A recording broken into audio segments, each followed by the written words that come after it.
দোয়া ইউনুসের মাধ্যমে।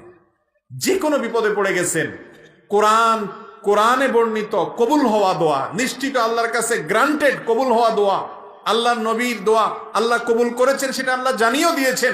আবার ইমানদার বান্দারা করলে সেটাও কবুল করবেন, ওয়াদা করেছেন। শুধু তিনি ওয়াদা করছেন তা নয়, নবী করিম সাল্লাল্লাহু আলাইহি সাল্লাম বলেছেন, আল্লাহর কোন বান্দা যখন ইউনুস আলাইহিস সালাম এর দোয়া লা ইলাহা ইল্লা আনতা সুবহানাকা ইন্নী কুনতু মিনাজ জালিমিন, এটা মূলত আল্লাহর প্রশংসা মাখা একটা বাক্য, যেটার মাধ্যমে দোয়াও লুকায়িত আছে, আল্লাহর কাছে প্রার্থনা আছে এর মধ্যে অন্তর্নিহিতভাবে।